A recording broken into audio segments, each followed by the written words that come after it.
Video like जरूर कर लीजिए और ऐसे वीडियो लगातार फ्री में पाने के लिए चैनल को तुरंत सब्सक्राइब कर लीजिए और बेल आइकन को जरूर टैप कर लीजिए ताकि आगे भी सारे वीडियो आपको मिलते रहे। यूट्यूब में फॉलो करते हैं तो प्लीज ये वाला फ्री टेलीग्राम चैनल जरूर ज्वाइन कर लीजिएगा। सारे नोटिफिकेशन सारे अपडेट यहीं पे आते हैं, ध्यान रखिए। नमस्कार दोस्तों, एग्ज़ाम प्रिपरेशन के यूट्यूब चैनल पर मैं प्रियंका एक बार फिर से आप सभी का स्वागत करती हूं। हम लोग जीएस के टॉप 1000 क्वेश्चन सॉल्व कर रहे हैं, जिसमें हर सब्जेक्ट के मैंने 100 क्वेश्चंस लिए हुए हैं। इंपॉर्टेंट हैं आपके लिए क्योंकि यूपीपीसीएस प्रीलिम्स का एग्ज़ाम लगा हुआ है और आरओ मेंस का भी। तो ये डेली हम लोग टेस्ट सॉल्व करते हैं, जिसमें कुछ क्वेश्चन मैं डिस्कस करती हूँ और आपको क्लास के साथ ही तैयार करना रहता है। और आपका जो भी स्कोर रहे कमेंट करके ज़रूर बताइएगा। और इसके साथ ही जो बच्चे न्यू वैकेंसीज़ की प्रिपरेशन कर रहे हैं, बीईओ की जो वैकेंसी आ रही है या फिर एलटी ग्रेड की जो जीएस सेक्शन है, उसके लिए आप तैयारी कर सकते हैं। स्टडी फॉर सिविल सर्विसेज के ऐप से आपको कोर्सेज मिल जाएंगे। और इसके अलावा आरओ मेंस और यूपीपीसीएस की तैयारी के लिए सारे कोर्सेज पे अभी ऑफ़र चल रहा है, आपको 50% का डिस्काउंट मिल रहा है। तो कोई भी कोर्स आप ज्वाइन करेंगे ज्ञान सर एजुकेशन ऐप या फिर स्टडी फॉर सिविल सर्विसेज के ऐप से, सब पे आपको 50% का डिस्काउंट मिलने वाला है। और सबसे अच्छी न्यूज़ ये है कि यूपी SSSC पेट की जो बच्चे तैयारी कर रहे हैं उनको 80% का डिस्काउंट मिल रहा है। मतलब आप केवल 199 रुपये में कंप्लीट कोर्स पा सकते हैं। कम समय बचा हुआ है और आप अगर अच्छे मार्क्स लाना चाहते हैं तो कोर्स को ज्वाइन करके तैयारी कर सकते हैं। और 25 टेस्ट सीरीज़ दी जा रही मात्र 99 रुपये में। तो आप उन टेस्ट सीरीज़ को लगाइए, एग्ज़ाम ओरिएंटेड टेस्ट सीरीज़ हैं। और बाकी जानकारी आप डिस्क्रिप्शन बॉक्स में दिए गए नंबर से भी ले सकते हैं। अदरवाइज़ आप ऐप डाउनलोड कीजिए और अपने कोर्स को परचेज कर सकते हैं। आज हम लोग जो क्वेश्चन सॉल्व करने वाले हैं वो फुल हिस्ट्री टेस्ट है। मतलब इसमें एंशिएंट, मिडाइवल और मॉडर्न तीनों के क्वेश्चंस आपको इंक्लूड करके दिए गए, इसलिए मैंने दूसरा टेस्ट यही ले लिया है। ठीक है, तो सबसे पहला क्वेश्चन देखिए, निम्नलिखित में से सही विकल्प का चयन करना है। कुछ स्टेटमेंट हैं आपके सामने और बताने हैं कौन कौन से स्टेटमेंट करेक्ट हैं। पहला स्टेटमेंट है, हिंदुस्तान रिपब्लिकन एसोसिएशन की स्थापना रामप्रसाद बिस्मिल, योगेश चंद्र चटर्जी और सचिन सान्याल ने अक्टूबर 1924 में की थी और ये बनारस में दिया गया, वहाँ पर की थी। सेकंड है, हिंदुस्तान रिपब्लिकन एसोसिएशन के सदस्य चंद्रशेखर आज़ाद ने 1928 में हिंदुस्तान रिपब्लिकन एसोसिएशन का नाम बदलकर हिंदुस्तान सोशलिस्ट रिपब्लिकन एसोसिएशन कर दिया था। थर्ड है, सितंबर 1928 में चंद्रशेखर आज़ाद के नेतृत्व में दिल्ली में स्थित फिरोज शाह कोटला मैदान में नौजवान सभा, हिंदुस्तानी सेवा दल आदि दलों का विलय करके हिंदुस्तान सोशलिस्ट रिपब्लिक एसोसिएशन का गठन किया गया। और हिंदुस्तान सोशलिस्ट रिपब्लिकन एसोसिएशन की स्थापना 1928 में चंद्रशेखर आज़ाद, भगत सिंह, सुखदेव थापर और योगेश चंद्र चटर्जी द्वारा फिरोज शाह कोटला मैदान में की गई, दिल्ली में। इनमें से कौन कौन से स्टेटमेंट करेक्ट हैं ये आपको चूज़ करके बताने हैं। और राइट आंसर हो जाएगा सेकंड, थर्ड और फोर्थ करेक्ट है, इसलिए सी ऑप्शन चूज़ करेंगे, पहला गलत है। अब आप कहेंगे आप सही दिया गया, लेकिन यहाँ पे देखेंगे प्लेस गलत दिया गया। बनारस की जगह यहाँ पर कानपुर था। कानपुर में स्थापना हुई थी एचआरए की। रामप्रसाद बिस्मिल और योगेश चंद्र चटर्जी थे, उनके साथ सचिन सान्याल भी थे। 1924 में डेट याद रखेंगे। हर एक क्वेश्चन आपके लिए इंपॉर्टेंट है क्योंकि हर एक क्वेश्चन में जो भी स्टेटमेंट दिए गए हैं वो आपके प्रश्न पूछे भी जाते हैं एग्जाम में। सेकंड है, निम्नलिखित में से गलत विकल्प चुनें। ऑप्शन ए है, सूर्यसेन और अनुशीलन समिति के सदस्यों ने 1930 में बंगाल में इंडियन रिपब्लिकन आर्मी की स्थापना की थी। आईआरए की जो स्थापना दी गई है 1930 में। ठीक है, किसके द्वारा? सूर्यसेन और जो अनुशीलन समिति के सदस्य थे। बी है, कल्पना दत्त एक उल्लेखनीय भारतीय क्रांतिकारी थी जिन्होंने 18 अप्रैल 1930 को सूर्यसेन के नेतृत्व में चटगांव शस्त्रागार छापे में भाग लिया था। सी है, इंडियन रिपब्लिकन आर्मी की सदस्य कल्पना दत्त को 22 मई 1930 के चटगांव शस्त्रागार छापे के मामले में आजीवन कारावास की सज़ा सुनाई गई थी। और ऑप्शन डी है, इनमें से कोई नहीं। हमें इनकरेक्ट ऑप्शन चूज़ करना है और वो हो जाएगा ऑप्शन डी, क्योंकि इनमें से कोई भी कथन गलत नहीं है, तीनों सही हैं और इनको आपको याद भी करना है। अगला प्रश्न देखिए, choose the incorrect option from the following. Option A है, जतीन्द्र नाथ दास को 14 जून 1929 को लाहौर षड्यंत्र केस के सिलसिले में अंग्रेजों ने गिरफ्तार कर लिया था। बी है, लाहौर षड्यंत्र केस के अंतर्गत गिरफ्तार जतीन्द्र दास ने राजनीतिक कैदी का दर्जा पाने के लिए जेल में भूख हड़ताल की थी। सितंबर 1929 में 63 दिनों की भूख हड़ताल के बाद उनकी मृत्यु हो गई थी।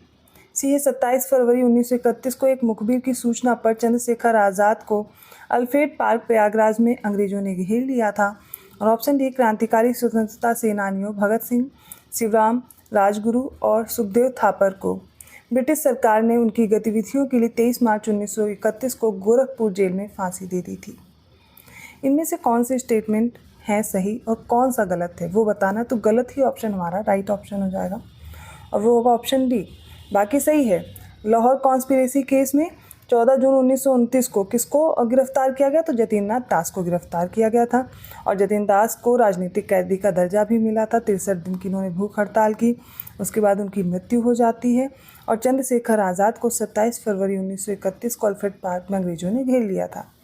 लेकिन जो बाकी का स्टेटमेंट है ये क्यों गलत है? तो क्रांतिकारी स्वतंत्रता सेनानियों में भगत सिंह थे, शिवराम राजगुरु थे, सुखदेव थे।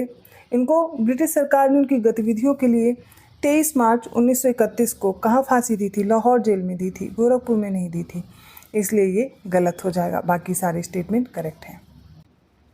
फोर्थ क्वेश्चन देखिए, निम्नलिखित में से सही विकल्प चुनिए।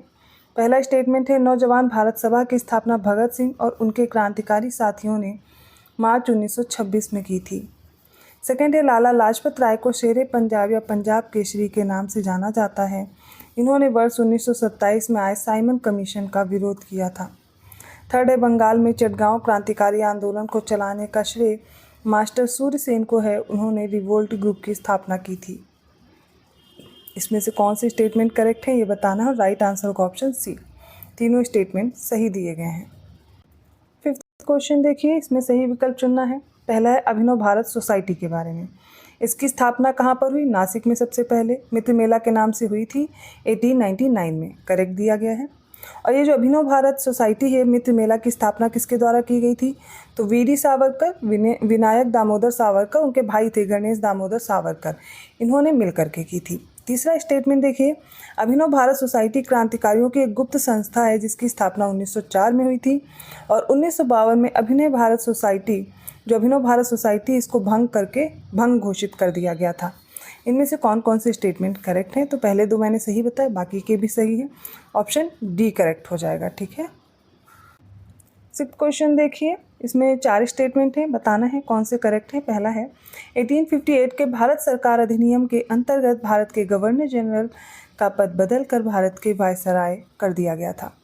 1858 में जो अधिनियम आया था इसके अंतर्गत विवादास्पद जो डॉक्ट्रिन ऑफ लैप्स है इसको ख़त्म किया गया और इस एक्ट के तहत बंगाल प्रेसिडेंसी के लिए एक अलग गवर्नर की नियुक्ति का प्रावधान किया गया था और 1858 के भारत सरकार अधिनियम के अंतर्गत जो मद्रास और बॉम्बे ये दोनों जगह में जो गवर्नर काउंसिल है इसकी स्थापना की गई।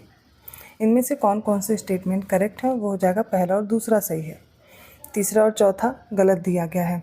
तो 1853 का चार्टर एक्ट आता है जिसके तहत बंगाल प्रेसिडेंसी के लिए एक अलग से गवर्नर की नियुक्ति का प्रावधान होता है और पिट्स इंडिया एक्ट आया था 1784 में जिसमें मद्रास और बॉम्बे में गवर्नर काउंसिल की स्थापना की गई थी। इसलिए दोनों इनकरेक्ट हैं। राइट आंसर होगा ऑप्शन ए, पहला और दूसरा कथन सही है। 7th क्वेश्चन है choose the correct options from the following. Asiatic Society of Bengal founded by sir William Jones when 1784। तो 1784 में याद रखिएगा Asiatic Society of Bengal William Jones के द्वारा स्थापित की गई थी। हमें सही विकल्प चुनने हैं। दूसरा है गवर्नर जनरल वॉरेन हेस्टिंग के शासनकाल के दौरान एशियाटिक सोसाइटी ऑफ बंगाल की स्थापना हुई। इरावती कर्वे 1910 में पुणे में निष्काम कर्म मठ की स्थापना की थी और हृदयनाथ कुंजू ने 1914 में प्रयागराज में सेवा समिति की स्थापना की थी। तो देखिए इसमें राइट आंसर क्या होगा? पहला कथन सही है, दूसरा भी तो सही है, तीसरा गलत हो जाएगा क्योंकि धोंदो केशव कर्वे थे जिन्होंने निष्काम कर्म मठ की स्थापना की थी 1910 में। ठीक है, 1910 में की थी। धोंदो केशव कर्वे का नाम याद रखेंगे। निष्काम कर्म मठ 1910 और हृदयनाथ कुंजू ने सेवा समिति की स्थापना की थी प्रयागराज में 1914 में। करेक्ट आंसर ऑप्शन बी, केवल तीसरा गलत है, बाकी सारे स्टेटमेंट सही हैं। 8th क्वेश्चन है निम्नलिखित में से गलत विकल्प का चयन करें। ऑप्शन ए भारत सरकार अधिनियम 1935 के अंतर्गत भारत के लिए राज्य सचिव की परिषद को समाप्त कर दिया गया था जिसे 1858 में बनाया गया था। बी है 1919 के भारत सरकार अधिनियम द्वारा लोक सेवा आयोग का गठन किया गया था। सी है सिविल सेवकों की भर्ती के लिए 1926 में केंद्रीय लोक सेवा आयोग का गठन किया गया था। डी है 1919 में आयोजित भारतीय राष्ट्रीय कांग्रेस के लाहौर अधिवेशन में जलियांवाला बाग हत्याकांड की निंदा की गई थी। बताइए इनमें से कौन से स्टेटमेंट गलत है? और वो हो जाएगा ऑप्शन डी।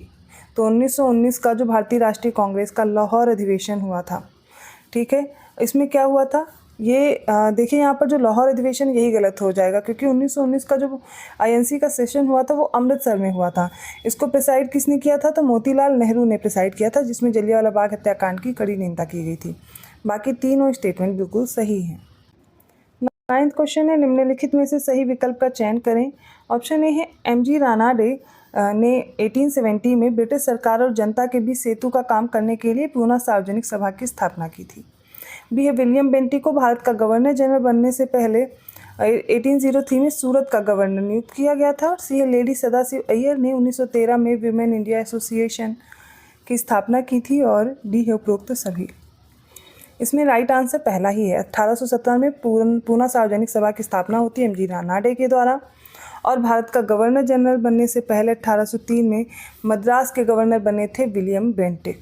और लेडी सदाशिव अय्यर ने विमेन इंडिया एसोसिएशन की स्थापना कब की थी? 1917 में। इसलिए केवल पहला स्टेटमेंट करेक्ट है। ठीक है। 10th क्वेश्चन देखिए, निम्नलिखित में से इनकरेक्ट ऑप्शन हमें चूज़ करना है। 4 ऑप्शन सामने हैं। पहला है बिपिन चंद्र पाल ने 1886 में पाकिस्तान के सिलहट में साप्ताहिक समाचार पत्र परिसाधक का प्रकाशन शुरू किया था। बी है गवर्नर जनरल कॉर्नवालिस के शासनकाल के दौरान 1787 ईस्वी में किर्कपैट्रिक प्रतिनिधि मंडल नेपाल भेजा गया था। सी है थर्ड एंग्लो मैसूर वॉर के परिणाम स्वरूप 18 मार्च 1792 को श्रीरंगपट्टनम की संधि पर हस्ताक्षर किए गए थे। और डी है ब्रिटिश भारत में लॉर्ड लॉरेंस के शासनकाल के दौरान भूटान का पूर्ण विलय 1865 में कर लिया गया था। एक कोई इनकरेक्ट है। तो देखिए भूटान का विलय याद रखना किसके समय पर हुआ? लॉरेंस के समय पर 1865 करेक्ट है। क्रोनोलॉजी में आता है इसलिए याद करना है। ठीक है। यहाँ पर आप जितने भी स्टेटमेंट पढ़ें एक एक स्टेटमेंट भी याद कर लेंगे ना तो एग्जाम में बहुत हेल्प करेंगे। नेक्स्ट है थर्ड एंग्लो मैसूर वॉर का जो परिणाम था वो 1792 में श्रीरंगपट्टनम संधि पर हस्ताक्षर करके हुआ। ठीक है। कॉर्नवालिस के शासनकाल के दौरान जो किर्कपैट्रिक प्रतिनिधि मंडल है ये नेपाल गया था 1787 में। पहला स्टेटमेंट गलत है और यही राइट आंसर है। बिपिन चंद्र पाल ने 1886 में बांग्लादेश के सिलहट से साप्ताहिक जो पत्र है वो परिसाधक उसका प्रकाशन किया था। बाकी सारे करेक्ट हैं। ओके। तो आज की ये क्लास कंप्लीट होती है। आई होप आपको समझ में आए होंगे क्वेश्चन। किसी भी क्वेश्चन में डाउट है आप कमेंट करके पूछिए। हर एक क्वेश्चन आपके लिए बहुत इंपॉर्टेंट है। बार बार कह रही हूँ, आप कुछ नहीं तैयार है, आपको क्वेश्चंस नहीं आ रहे हैं, कोई बात नहीं। जितना आप पढ़ रहे हैं उतने क्वेश्चन भी आप तैयार कर लेंगे तो भी आपके लिए काफ़ी रहने वाला है, काफ़ी हेल्पफुल रहेगा। और जो नहीं याद है वो आप डेट डाल के शॉर्ट नोट्स के फॉर्म में लिखते चलिए। ठीक है। तैयार हो जाएगा। आपका क्या स्कोर रहा कमेंट करके बताइएगा। क्लास कैसी रही ये भी ज़रूर बताइएगा। और ये क्वेश्चंस आपके लिए बहुत इंपॉर्टेंट है। ये आप इनको देख करके ही समझ गए होंगे अगर आपने PYQ सॉल्व किए हुए हैं। और आगे जो भी आप पेपर देने वाले हैं उनके PYQ ज़रूर कीजिएगा।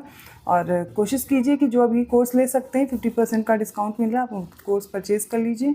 और ज़्यादा जानकारी के लिए डिस्क्रिप्शन बॉक्स में नंबर है। वीडियो को लाइक करना मत भूलिए।